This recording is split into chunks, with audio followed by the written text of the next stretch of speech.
Hello बच्चों, मैं Kripashankar NMIMS मंथन में आप सभी का हार्दिक स्वागत करता हूं। प्यारे बच्चों, आज की हमारी जो क्लास है वो विज्ञान विषय पर आधारित बहुत ही इंपॉर्टेंट क्लास होने वाली है। आज हम लोग सीखेंगे एनएमएमएस एग्जाम 2020 में पूछे गए जीव विज्ञान से संबंधित सभी प्रश्नों को।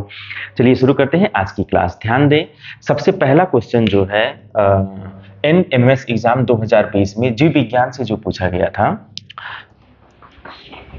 मुकुलन द्वारा प्रजनन होता है। मुकुलन द्वारा प्रजनन होता है, तो मुकुलन के द्वारा किसमें प्रजनन होता है? हाइड्रा में होता है। इसका करेक्ट आंसर क्या हो जाएगा? थर्ड आंसर हो जाएगा। मुकुलन अलैंगिक प्रजनन का एक प्रोसेस है, अलैंगिक प्रजनन की एक क्रिया है। ठीक है, अलैंगिक प्रजनन ईस्ट में भी अलैंगिक प्रजनन होता है, तो इस चीज को आप ध्यान रखिएगा। हाइड्रा जो है मीठे जल का एक जीव होता है, छोटा जीव होता है। इसमें मुकुलन के द्वारा क्या होता है? प्रजनन होता है। बहुत इंपॉर्टेंट प्रश्न है ये। एक टैडपोल जिस प्रक्रम द्वारा वयस्क मेढक में विकसित होता है, जो लार्वा होता है वो कैसे एक वयस्क मेढक बन जाता है। ठीक है, तो वही ये कह रहा कि टैडपोल जिस प्रक्रम के द्वारा वयस्क मेढक में विकसित होता है उसे क्या कहते हैं? उसे कहते हैं कायांतरण। क्या कहते हैं? कायांतरण। कायांतरण के द्वारा जो टैडपोल होता है वह एक विकसित मेढक के रूप में विकसित होता है। ठीक है, थर्ड क्वेश्चन क्या है? सर्वप्रथम किस स्तनधारी की क्लोनिंग की गई थी? तो सर्वप्रथम जो भेड़ है इसकी क्लोनिंग की गई थी। सर्वप्रथम किस स्तनधारी की क्लोनिंग की गई थी? तो इसका आंसर है भेड़। नेक्स्ट, चौथा प्रश्न, पत्ती का भाग नहीं है। तो पत्ती का भाग, ध्यान दें, पत्ती का भाग जो है बाह्य दल जो है पत्ती का भाग नहीं है, ये पुष्प का भाग होता है। पुष्प के और कौन कौन से भाग होते हैं? पुष्प के भाग होता है बाह्य दल होता है, स्त्री केसर होता है, इसको नोट कर लीजिएगा, केसर और पुंग केसर।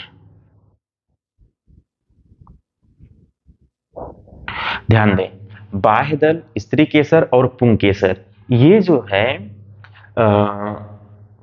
पुष्प के भाग होते हैं। बाकी इसमें जो दिया हुआ है वो पत्ती का भाग होता है। जैसे पर्णफलक, पर्ण आ गया तो वो पत्ती का ही भाग होगा, पर्णफलक हो गया। पर्णवृत्त हो गया, ये भी पत्ती का भाग होगा। मध्य सिरा भी किसका भाग होता है? पत्ती का भाग होता है। तो अब यहां से दो तरह के प्रश्न आपको मिल गए कि पत्ती का भाग क्या क्या हो सकता है। तो इसमें आपको बताना होगा कि पर्णफलक पत्ती का होता है, मध्य सिरा भी पत्ती का होता है और पर्णवृत्त पत्ती के भाग होते हैं, जबकि बाह्य दल, स्त्री केसर, दल पुंकेसर, ये सब जो है ये पुष्प के भाग होते हैं। ठीक है, नेक्स्ट क्वेश्चन क्या है? डेंगू रोग का वाहक कौन सा है? तो बहुत ही इंपॉर्टेंट, यहां से कई बार प्रश्न बन चुका है। तो डेंगू रोग का जो वाहक होता है वो होता है एडीज इजिप्टी मच्छर। एडीज इजिप्टी मच्छर। तो एडीज मच्छर जो है ये किसका वाहक होता है? डेंगू रोग का वाहक होता है। मादा एनाफिलीज जो मच्छर होता है, ये मादा एनाफिलीज मलेरिया के लिए जिम्मेदार होता है। ठीक है, खरपतवार नाशी क्या है? खरपतवार नाशी में देखिए लिखा है ऑक्सीन। ऑक्सीन जो होता है वो वृद्धि हार्मोन होता है। कैसा हार्मोन होता है? वृद्धि हार्मोन। साइटोकाइनिन भी होता है, वृद्धि हार्मोन होता है। तो ये हार्मोन है। जबकि खरपतवार नाशी जो है 2,4-D जो है ये खरपतवार नाशी होता है। तो इसका करेक्ट आंसर क्या हो जाएगा? थर्ड आंसर इसका करेक्ट आंसर हो जाएगा। ठीक है, नेक्स्ट जो क्वेश्चन पूछा हुआ है, कौन सा रोग विषाणु द्वारा नहीं होता है? तो विषाणु द्वारा कौन सा रोग नहीं होता है?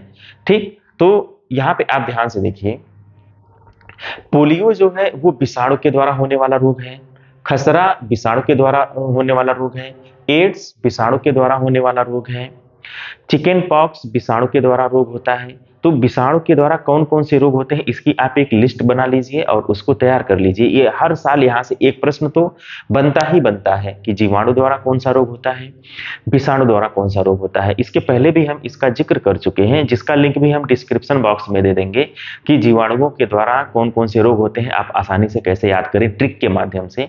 आप वहां से भी जाकर के देख सकते हैं। यहाँ पे जो फोर्थ ऑप्शन है क्षय रोग, यह जो है विषाणु के द्वारा नहीं होता है। क्षय रोग जो है विषाणु के द्वारा होने वाला रोग नहीं है। तो करेक्ट आंसर क्या हो जाएगा? फोर्थ आंसर हो जाएगा। बाकी जो है ये विषाणु यानी कि वायरस जनित रोग है। ठीक है। कोशिका भित्ति पाई जाती है। कोशिका भित्ति किसमें पाई जाती है? अमीबा, पैरामीशियम और यूग्लिना में कोशिका भित्ति नहीं पाई जाती है। तो करेक्ट आंसर क्या हो जाएगा? स्पारोगाइबा गाइरा, स्पाइरोगाइरा, स्पाइरोगाइरा में कोशिका भित्ति पाई जाती है। 9वां है क्वेश्चन इसमें, चेचक के टीके की खोज। तो चेचक के टीके की खोज किसने किया था? तो आपको पता होना चाहिए, लुई पास्चर जो है पाश्चुरीकरण, पाश्चुरीकरण, लुई पास्चर ने पाश्चुरीकरण को बताया था। एडवर्ड जेनर जो है वो चेचक के टीके की खोज किया था। इसका जो करेक्ट आंसर है वो सेकंड आंसर है। रॉबर्ट कोच जो है, रॉबर्ट कोच टीबी और हैजा के जो जीवाणु होते हैं उनको खोजा था। तो टीबी और हैजा की खोज किसने किया था? रॉबर्ट कोच ने किया था। अलेक्जेंडर फ्लेमिंग ने पेनिसिलिन की खोज किया था। किसकी खोज किया था? पेनिसिलिन, पेनिसिलिन की खोज किया था, पेनिसिलिन। तो पेनिसिलिन की खोज अलेक्जेंडर फ्लेमिंग ने किया था। रॉबर्ट कोच ने टीबी और हैजा के जीवाणुओं को बताया था। लास्ट इसमें है प्राकृतिक रेशा क्या है? तो प्राकृतिक रेशा देखिए, रेयान नहीं है, नायलॉन नहीं है, पॉलीएस्टर नहीं है, तो बचा क्या? कपास, यानी कि इसका थर्ड ऑप्शन सही है। कपास जो है वो प्राकृतिक रेशा है, बाकी ये सब प्राकृतिक रेशा नहीं है। तो इस तरह से जितने भी प्रश्न 2020 में जीव विज्ञान से संबंधित पूछे थे वो हम आपको डिस्कस कर दिए हैं। अब जो है आपके पास एक और प्रश्न है, श्वसन क्रिया में पौधे वातावरण से कौन सी गैस लेते हैं? इस क्वेश्चन का आंसर आपको कमेंट बॉक्स में बताना है कि श्वसन क्रिया से पौधे कौन सा, श्वसन क्रिया में पौधे जो है वातावरण से कौन सी गैस लेते हैं। इसका आंसर आपको मिल जाएगा 2019 के पेपर में। आप प्लेलिस्ट में जाइएगा और जो ये सीरीज साइंस की चल रही है इसमें 2019 के पेपर को मैं पहले ही अपलोड कर दिया हूं। आप वहां से जाइएगा, उसका जो थर्ड पार्ट है वहां आपको मिल जाएगा। तो श्वसन क्रिया में पौधे वातावरण से कौन सी गैस लेते हैं, इसका आंसर आपको कहाँ देना है? कमेंट बॉक्स में देना है। अगर आपको ये वीडियो अच्छी लगी हो, आपके एग्जाम के लिए जरा सा भी हेल्प कर रहा हो, तो आप इस चैनल NMMS मंथन को अवश्य सब्सक्राइब कर लीजिएगा, लाइक करिएगा और बेल आइकन को इसलिए प्रेस कर दीजिएगा ताकि जितने भी हमारे नोटिफिकेशन हैं नई वीडियोस के वो सबसे पहले आपको प्राप्त हो जाए। Okay, thank you.